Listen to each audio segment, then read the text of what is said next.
Before I begin, I guess I'll just say that I am the Prime Minister for Dalton. My name is Zach Berg. I use he, him pronouns, and I would like to accept POIs verbally.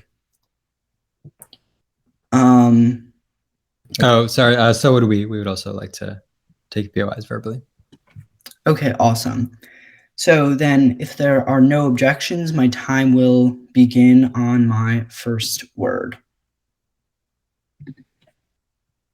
Hello, Judge. My name is Zach Berg. I am the first speaker for the government side of this debate and this debate as a whole. I'll begin by introducing my team's definition before going into our plan and finally introducing my team's three contentions.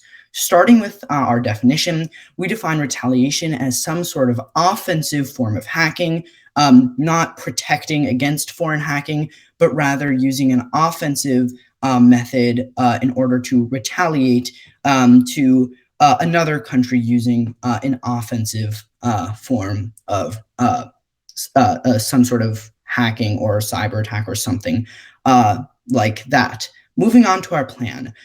The actor is the U.S. federal government. The agent of enforcement is also the U.S. federal government, and the reward would be determined by the U.S. federal government on a case-to-case basis.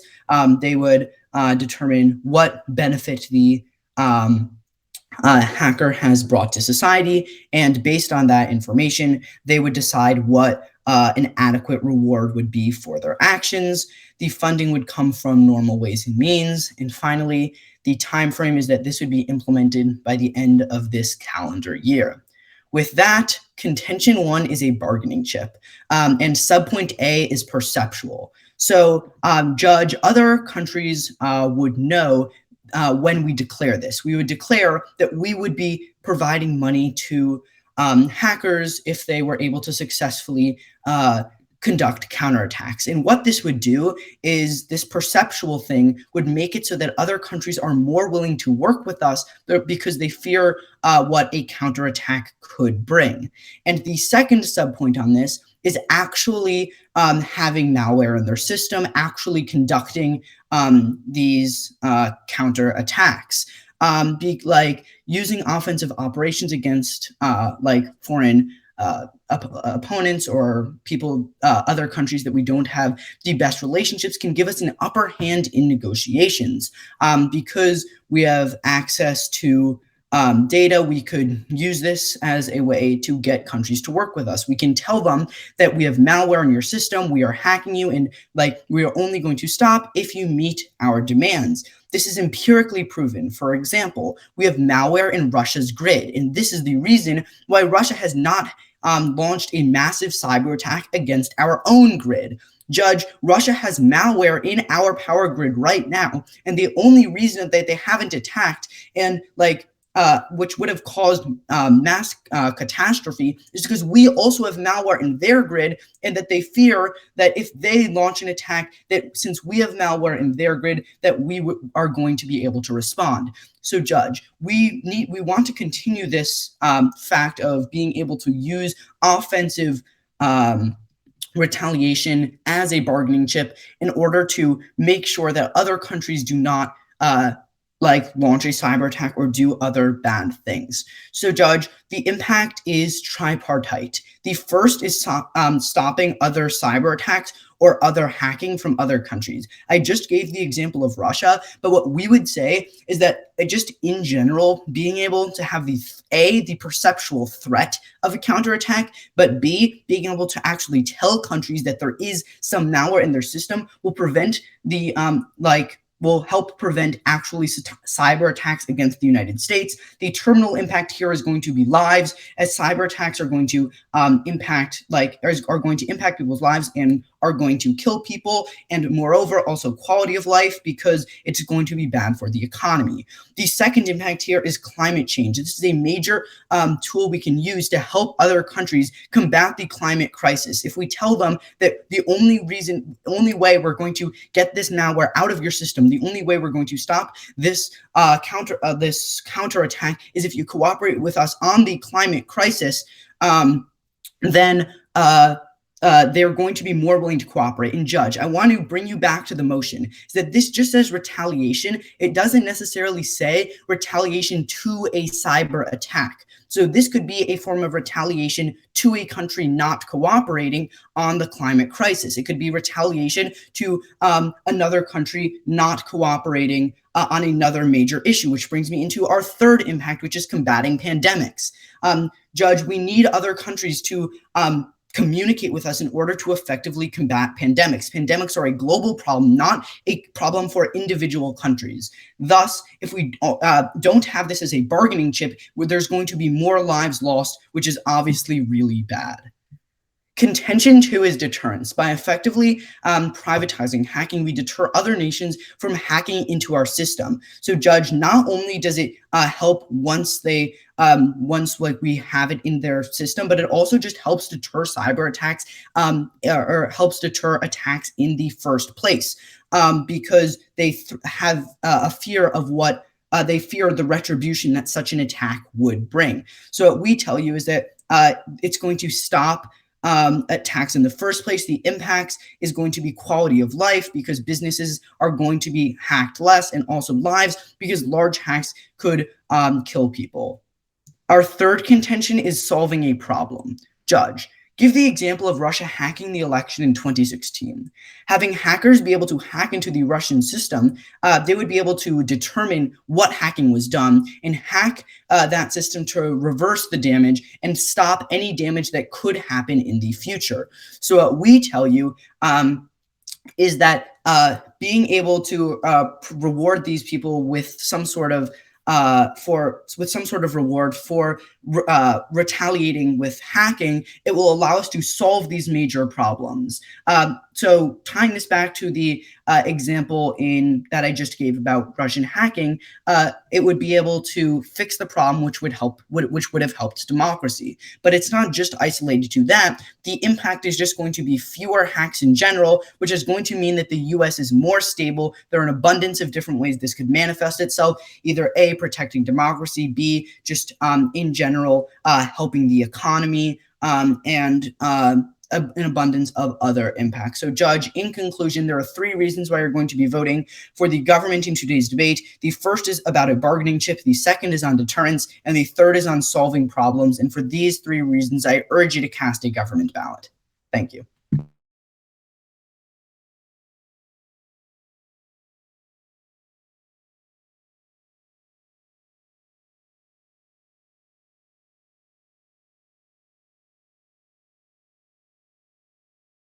Sorry. So cross-examination. Jack, do you want to get a timer up? Yeah. All right. Can you please read over the resolution for me? Well, I can't hear you. You're muted.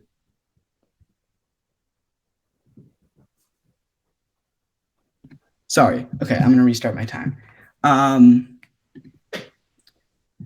This House, as the U.S., would reward private hackers for effective retaliation against foreign hackers. And I know what you're going to say is that, we don't get any access to our impacts about climate change and combating pandemics because it talks about foreign hackers. Right. And second question, we had a second question, Jack? Oh. No, okay, that'll be all our questions for right now. Thank you. Okay, we can bring this up in second speech, but we still gain access.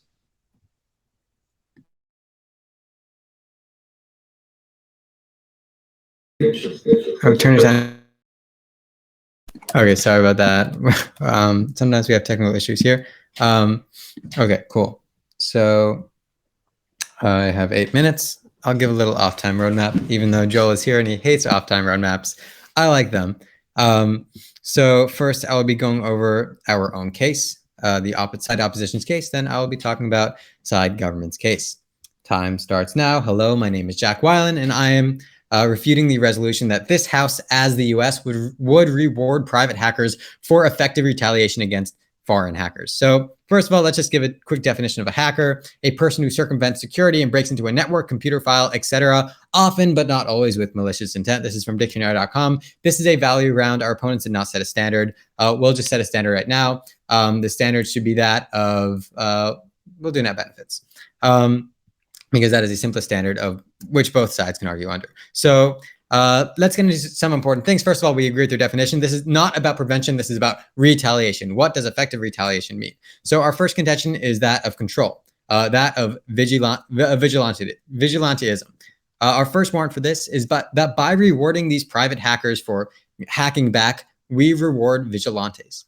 Our second warrant is that we have no control over how far these vigilantes go. By turning over power to vigilantes, vigilantes is basically people who take, like, stopping crime or stopping things like that into their own hands outside of the law. The U.S. gives, sure, what's your POI? But wouldn't the reward still be determined by the U.S. federal government, meaning that these people wouldn't be gaining too much power?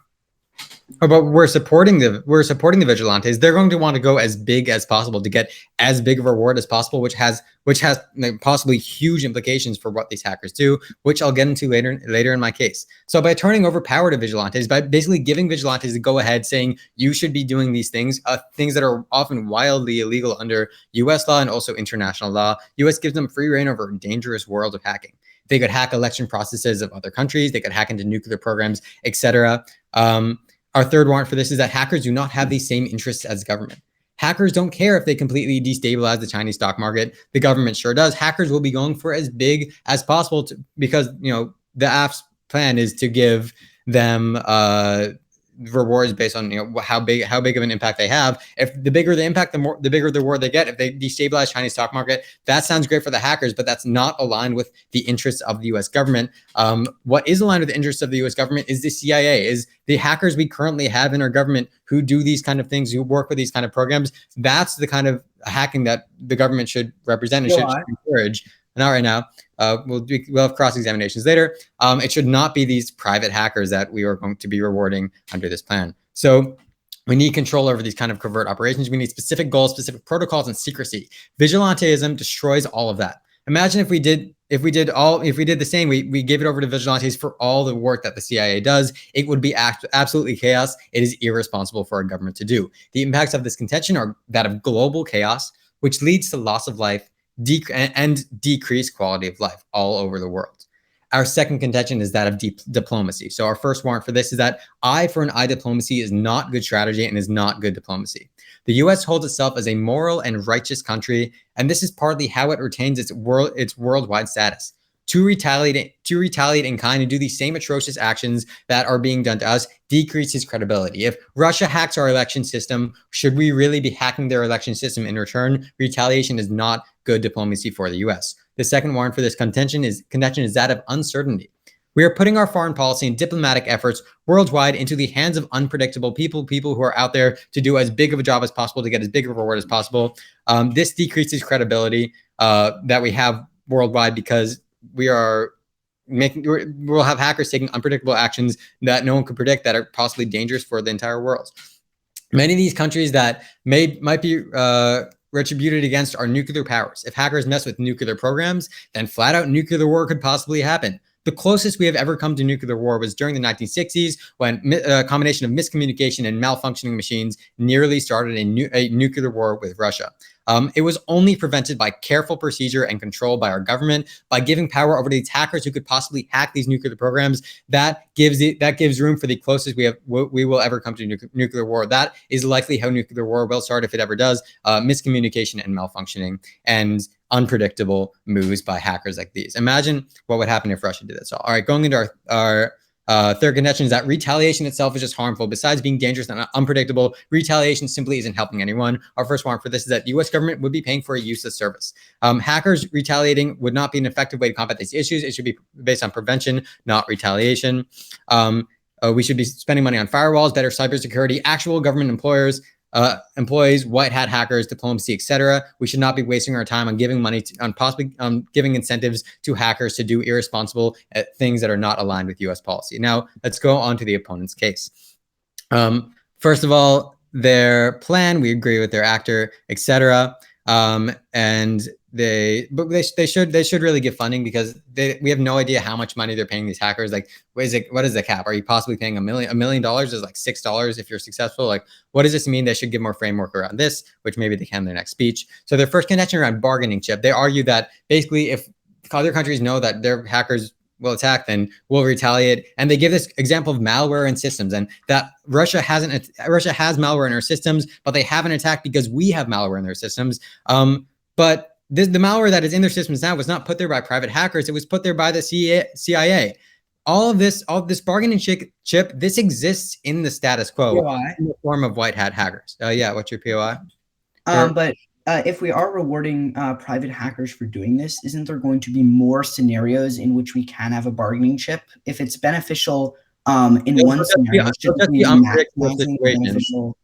We're not getting the bargaining chips that we need, and we already have the bargaining chips we need in the form of the CIA. We could be using that money, and we would be using that money to put more money into the CIA hacking programs instead of putting money into irresponsible programs that or people that have absolutely no control. We have absolutely no control over what they do. This is bad politics. This is bad diplomacy. We already have these powers in the status quo. We already have this bargaining chip in the status quo. We don't need to give this money to private hackers who are just going to cause chaos. Now they have the impact of lives. That their only impact to this convention is that of lives, and they don't really explain how, so we can't believe that at all. Then they make this big argument on climate change, that we're going to help other countries combat climate change by threatening with malware. They said it in their response to our cross-examination, like this isn't in response to foreign hackers. The idea of this has to be in retaliation to foreign hackers attacking us. Climate change politics, like that's not, that also combating pandemics, that is not at all retaliation, and it's also not retaliation to foreign hackers. So this point has absolutely no weight in the round, and they agree with that. Now their second contention was that of deterring other nations hacking. This is the same thing as the bargaining chip.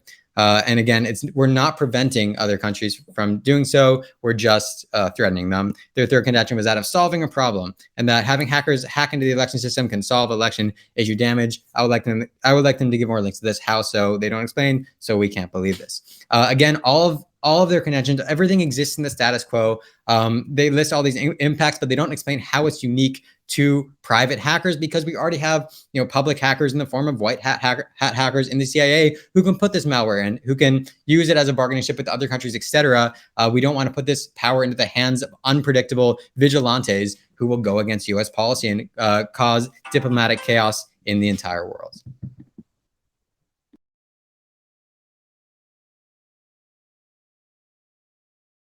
Okay, we will use some of our cross-examination time. Okay, yeah, time will begin on my first word. Okay, time starts now. So why is having the CIA combat these problems and having private hackers combat these problems mutually exclusive? It's not necessarily mutually exclusive. We have the CIA hacking the status quo, but there's absolutely no reason why we have to add in private hackers that would just cause unpredictability. Like, it doesn't add anything to our system.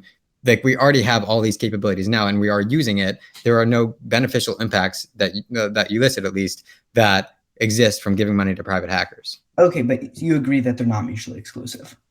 They could, I mean, both programs could possibly exist in the same world. There's no reason they would, but it's like the government can put their money where they want. Okay, awesome. That was 47 seconds, so we have 1 minute and 13 left.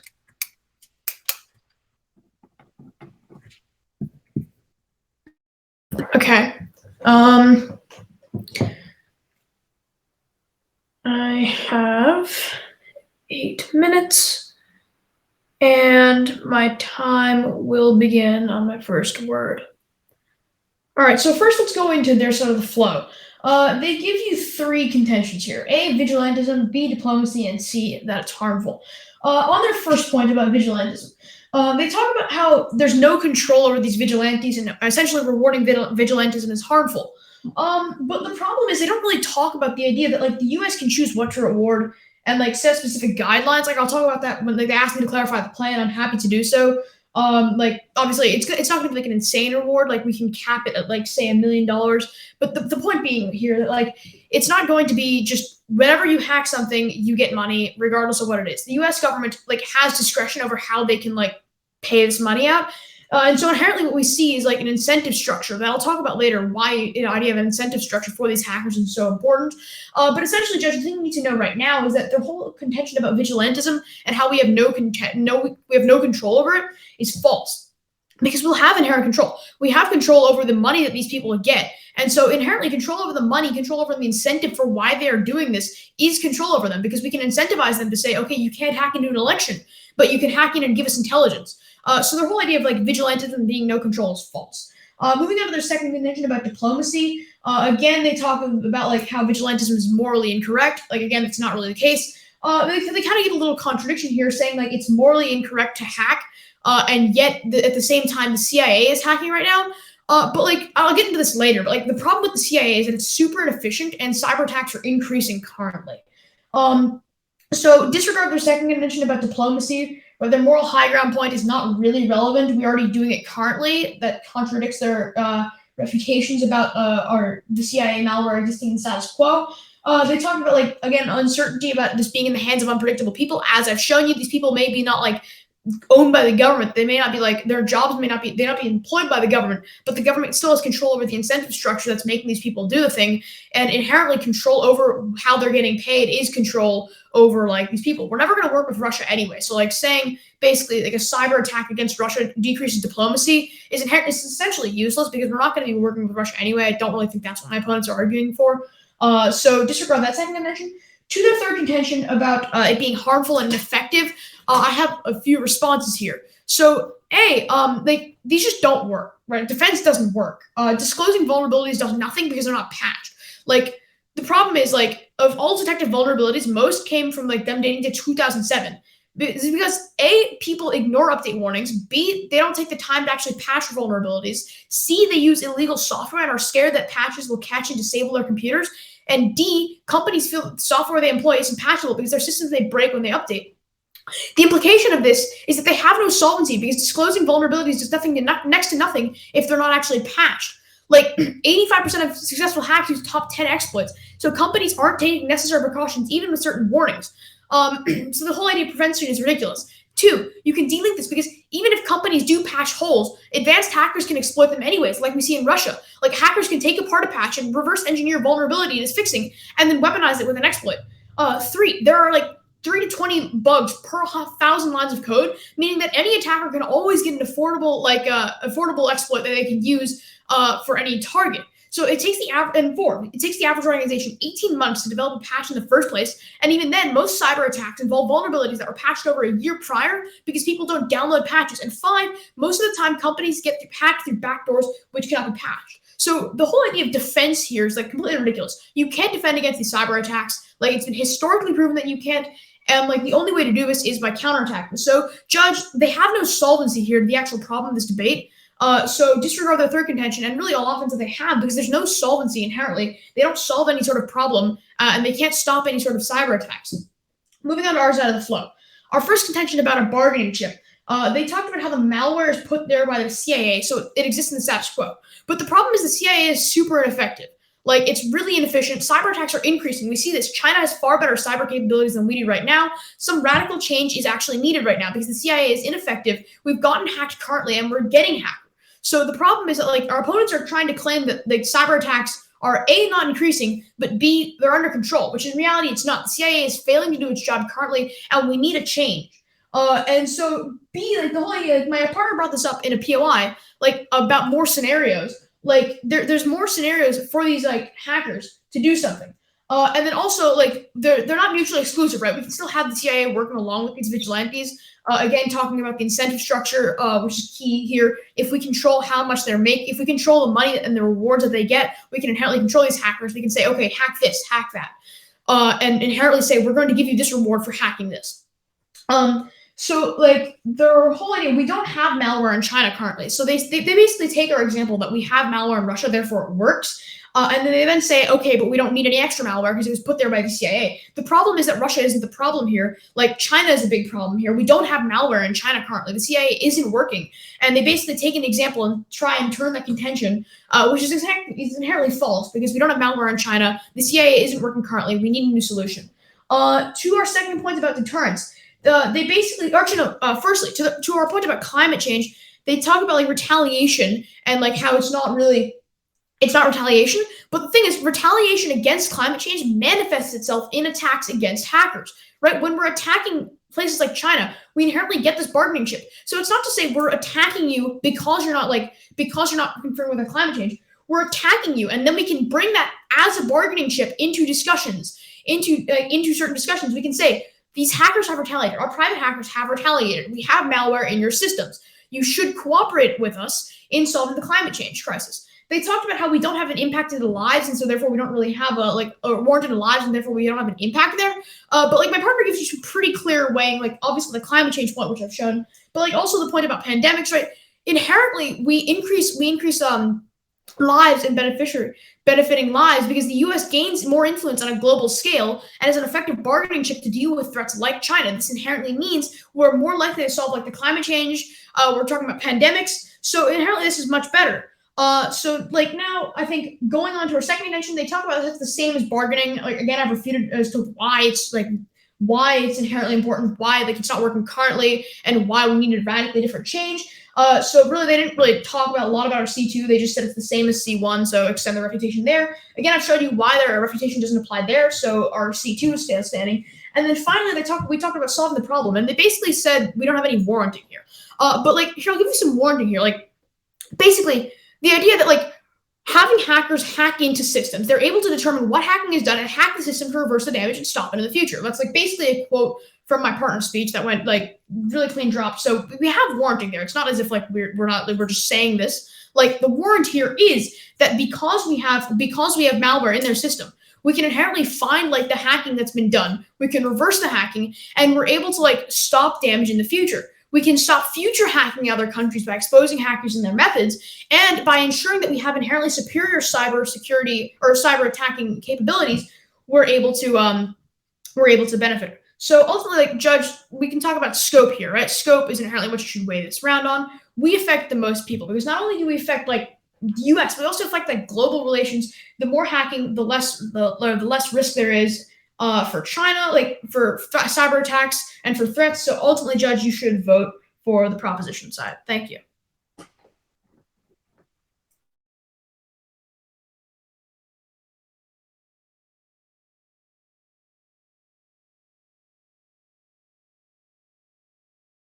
All right. Oh, Jack. Sorry. Let me see. I don't think we have any cross-examination to make. So I will start my speech. Let me get up my timer. All right. I have 8 minutes and time will start now. Hello, my name is Adam Weiland. I'm the second speaker for the negation of today's rounds. First and foremost, I want to talk about the status quo. What we are defending as negation is the status quo. In the status quo, the CIA is doing what they want these hackers to do. The CIA and the United States government is protecting us against hackers, is retaliating against hacking threats, and is improving general computer security in our country. What they are saying is that some of the job of the CIA should be done by these random private citizens by rewarding them. Now, the fact of the matter is that if our opponents want to win today's rounds, they have to give reasons as to why the CIA isn't currently doing a good job. The only piece of evidence that has been shown in this round saying the CIA isn't doing a good job is that we don't yet have malware in China. But this is also not solved for by their plan because their plan is inherently reactionary and is about retaliation, not putting in malware beforehand. And otherwise, private citizens don't have the abilities to put malware in China. So their only point of stuff that needs to change from the status quo doesn't even work. And they even give us proof that currently in the status quo, the CIA is doing their job. They gave this example of malware in Russia that the CIA put in. So clearly in the status quo, the CIA is doing their job. So there is no need for their plan. There is no need for a change in policy and a change in how we deal with hacking. Now let's explain, why is their plan bad? Why should we not do both? Their plan has really negative effects. Besides being entirely useless and there's no point to it, their plan has all the negative aspects that we talked about in our case. First and foremost, we talked about the vigilantism and losing control over what these people do. And we explained to you how by turning over power to the vigilantes, U.S. gives them free reign over dangerous worlds and encourages them to do illegal things under international law and under U.S. law. Their simple response to this is that U.S. can choose how to reward and they can set guidelines. But the fact of the matter is that it is an incentive system. The U.S. is giving these people the green light to do illegal things and then rewards them after the fact. They're not employing these people to do these things with strict guidelines. They're giving them rewards after the fact. So these hackers are doing illegal things and expecting to be rewarded in the future. And the fact of the matter is that some of these hackers will go too far. Some of these hackers are not going to follow the guideline. They're going to go bigger and bigger and bigger, or they're going to use the excuse that they were just trying to get this reward because it was sanctioned by the American governments. So they went and did all of this illegal hacking. So the fact of the matter is that it is not controlling them because, again, it's an incentive system, not a controlling system. We're not employing them. So we do not, in fact, have control over these people or the methods that they use to do their hacking. Now, our third warrant, we talk about how hackers do not have. Oh yeah, so that really responds our whole first contention of no control goes through. Now our second contention was that of diplomacy. We talked about how if we gave these powers that the CIA is currently doing just fine at to these private citizens, we would have some very harmful diplomatic things going on. We talked about how the U.S. is a moral and righteous country, and that's how it retains its worldly status. And we generally do not retaliate to these kind of things. And they just said it's a contradiction, but that's not true. The CIA retaliates and deals with hackers, but they do it carefully and thoughtfully. They're not just released like a band of rabid dogs on these countries to do damage as they will. They do it very thoughtfully and carefully. Then our second warrant to this contention was that of uncertainty. We talked about, again, how we don't have control. We're putting diplomatic efforts in unpredictable hands, which is simply not a smart move. They said not unpredictable because government has control. But again, it's an incentive structure. I already explained how we do not have control over these hackers. We're giving them the green light, and some of these people are going to go too far. And I made this very important point, perhaps the most important point in the round, about nuclear war, about if hackers mess with nuclear programs, try and get that biggest reward possible, we could threaten nuclear war. And all they said, and we could really hurt relations with Russia. All they said to this was that, well, we're not going to work with Russia anyways. We already have bad relations. So it's no issue if we have hackers, private U.S. citizens, messing with the Russian nuclear program. Clearly, this is faulty logic. And this point that nuclear war is possible flows through and should flow through to the very end of the round. And this alone should win us the round, frankly. Then again, our third contention was just about retaliation harmful, but how there are better methods to cybersecurity. No, do it in cross-examination. And we talked about money and concentration better off in other methods, and they simply said it's kind of not working in the other ways we do it. But they didn't really give any big examples of our current cybersecurity not working. Again, that's a reason to improve it rather than throwing money away at this random, strange system that they have of incentives. And also, we're talking about a bigger scope than just companies or people not putting patches on their phone. We're talking about nuclear programs, election systems, things the U.S. government actually cares about or retaliating to. They're not going to retaliate to some hack of some guy's phone in northern Nebraska. Now let's go over their case. First of all, their first contention was about a bargaining chip. Again, about a bargaining chip and about how we can, threaten other countries with it.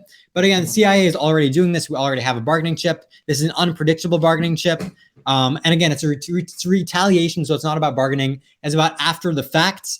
So it's not even about a bargaining chip at all.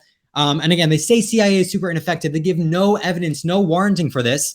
And we give you a very strong piece of evidence that they are effective. Because they are currently doing the job. We have this malware in Russia. There are not huge cyber attacks all over the country. And then their second contention, they have these points about climate change, about the pandemic. But again, I'm going to read the resolution because it's really important. It's about retaliation against foreign hackers. So their points about using it as a threat to convince countries to do climate change and otherwise simply doesn't flow through because it's retaliation and it's against hacking crimes specifically. It's not related to the resolution. Please disregard the pandemic and climate change arguments in this rounds. And besides, it would be pretty awful climate policy to say, we're going to destroy your country, we're going to bomb you if you don't enact our climate change policies. And then their third contention was about solving a problem. And they said hackers can solve election system damages. And then we said, it's happening in the status quo. We're already solving the problem. And again, hackers aren't reverse damaging. They're attacking. They're not making things better. They're simply attacking and being retributive. So by the nature of their plan, by the nature of the idea of their thing, it's retributive, it's retaliative, it's an attack, it's not a defense. And it can't be used as a threat because it's retaliation. It can be used as incentive for perhaps a country not to attack us. Cyber-wise, again, we already have the CIA to deal with it anyways, but it can't be used as a threat because by the nature of it, it is retaliation. So for these reasons, because this round is about the status quo, and because they have not given sufficient warranting as to why the status quo is bad and why it needs changing, and because their plan is very harmful, it would not be good to do both the plan and have our current system, the CIA. For these reasons, please vote for the negation in today's round. Thank you. If you want to do cross-examinations, now's your time. Sure.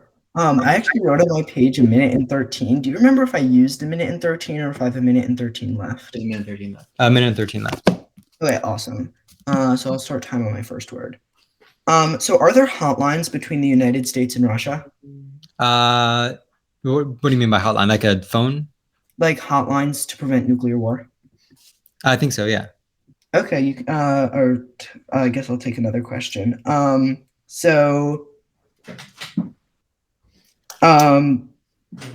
do you have any questions actually?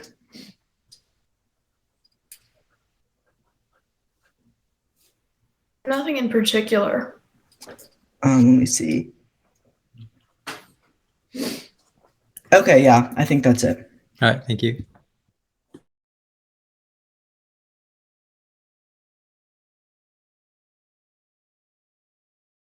Okay. Let's get the camera on. Can you pass my phone on? Thank you. Get to the phone. Okay. I will have 4 minutes for the speech. My time starts now. Hello, my name is Jack. Again, I am the first speaker for the side opposition in today's debate. Let's look at the rebuttal speech. So, what this round asks us is basically, should we promote should we help out vigilantes? Should we reward vigilantes for what they do? Both sides understand that the CIA currently does hacking. They do white hat hacking. They do everything that the side government says is important to do. CIA currently does that. So basically what this round is asking is should we change that responsibility from the CIA into a reward system that private hackers would deal with? We say no, and this is for 2 reasons. This is for 2 voter issues that you will be voting on in this round today.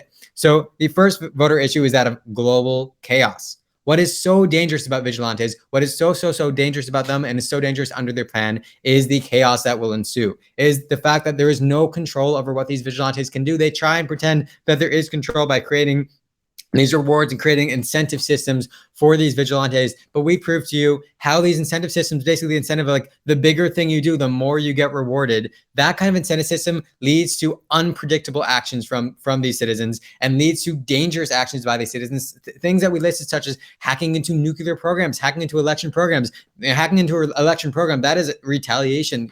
Russia attacked our election program. Should we attack back? The CIA says no, but private hackers would say yes because it is retaliation. So we proved to you how this causes global chaos. Also, our third contention, which was that of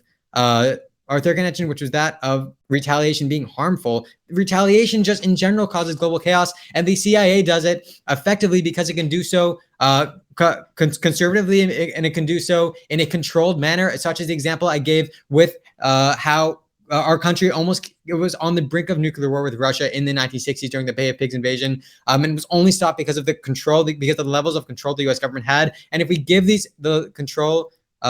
we give away this control, if we give massive powers to and super important powers, like global hacking is more important every year in foreign policy wise. If we give this power to private citizens, we lose control. And that leads to global chaos because vigilantes are dangerous. They're going after money, and it's going to lead to global chaos, which leads to death and war and instability, et cetera, et cetera. Now let's look at the other voter issue, which is that of diplomacy. Our opponents basically agree that their plan is bad for diplomacy. They say we'll never work with Russia, so why does it matter? They basically they basically admit that like Russia is going to hate this, and that's bad. But why is it bad that Russia hates this? And again, we proved to you how this is harmful for diplomacy. Eye for an eye diplomacy is not good strategy. It's uncertain because we're giving power to private people instead of the CIA, who are very careful and measured in what they do. And this is a horrible look for the U.S. worldwide. But why is diplomacy important? Well, diplomacy is important because it's what creates a stable world and stable relations between countries. Our relations between Russia are not at a nuclear level like they used to be, but they could if there's a collapse of our diplomacy, which is what our opponents want to do.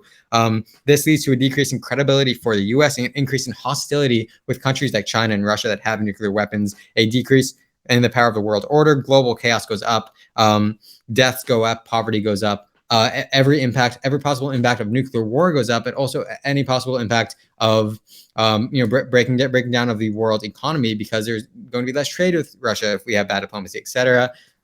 So using these two voter issues, which are two voter issues that our opponents don't correctly respond to, you should vote for the side opposition in today's debate. Thank you.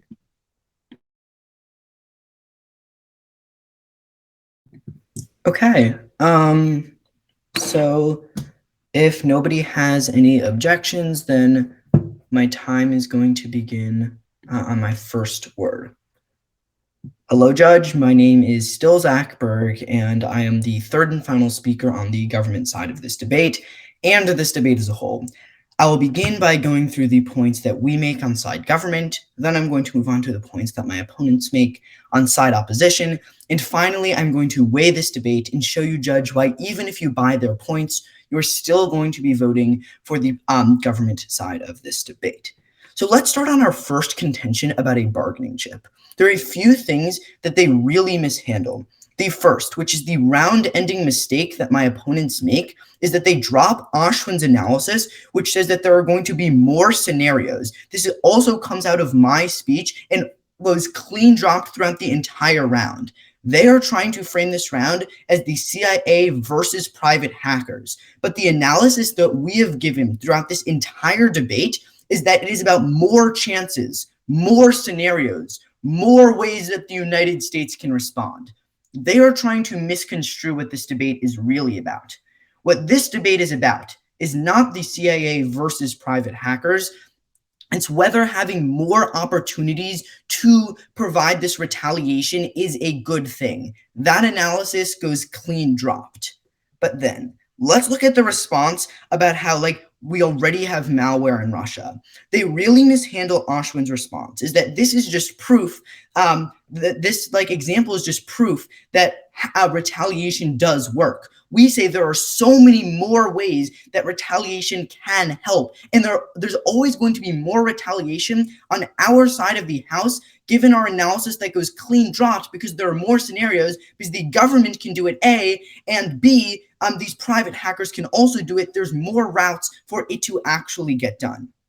But then, let's go to our impact about climate change, because they really mishandle. Ashwin gives you two front lines for why climate change applies, and they basically extend the response through ink, which basically means that they don't interact with what Ashwin says, and they just repeat their point that climate change doesn't apply. Ashwin says two things. The first thing he tells you is that it's retaliation against climate change, but it manifests itself against hackers. So what that means is that the United States is doing it for the purpose of climate action, but the way that they are doing this is by hacking other hackers. And that goes clean dropped. But the second front line that Ashwin gives you is that once you retaliate, once you are have already done this retaliation, then you can leverage this to pass climate action. Once again, these two things go clean dropped. But Judge, even if you don't buy this, our other impact goes clean dropped, which is about decreasing cyber attacks. So even if you don't buy climate change, you're still voting for us. On our second contention about deterrence, once again, they basically have the same responses to this. So just cross-apply everything I just said. And finally, on Solve's problem, they clean drop this in the op block. Now, that's really important because this might be the cleanest place to vote. Their only response that they give is that there's no warranting, and Oshman frontlines this really well by saying that we warrant this out very clearly, and we tell you that you can determine the problem, you can stop the problem, and you can reverse any damage that the problem caused. But then, let's go to their case. On their first contention about control, there are a few responses they really mishandle. The first one is that they can choose the reward. What they tell you in the second speech is that it is an incentive system and you get rewarded after the fact. And we agree.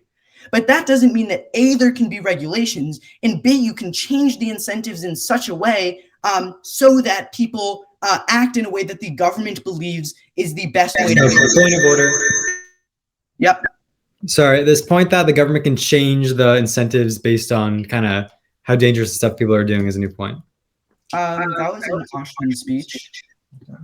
But judge's discretion. So I'm at 4:06 on my timer. I'm going to resume my time now. You can adjust the incentive system in such a way so that people act so that it is the best for the government, not the bigger the better. They really misconstrue our plan. But then, the second round ending the mistake that they make is that the CIA is not being effective right now as cyber attacks are increasing. That uniqueness goes clean dropped. It wins us the round because Sorry, when did you say that cyber attacks were increasing? I said that in second speech. That was said multiple times in second speech, but judge's discretion. This wins us the round because it shows you that the CIA is not being effective just by itself. We need something else in addition to it that wins us the round. But then go to diplomacy. We tell you that it's a contradiction. They say the CIA does it carefully, but that contradicts what their analysis, their warranting. We tell you that their warranting is because it contradicts their message, which you're still going to be launching like attacks. And then they talk about, they clean drop like hotlines, which I mentioned. Finally, onto Wang, they clean drop Oshwin scope Wang, but climate change is always going to be the biggest impact in today's round because it affects the most people. You're going to be voting for us even if you buy their points.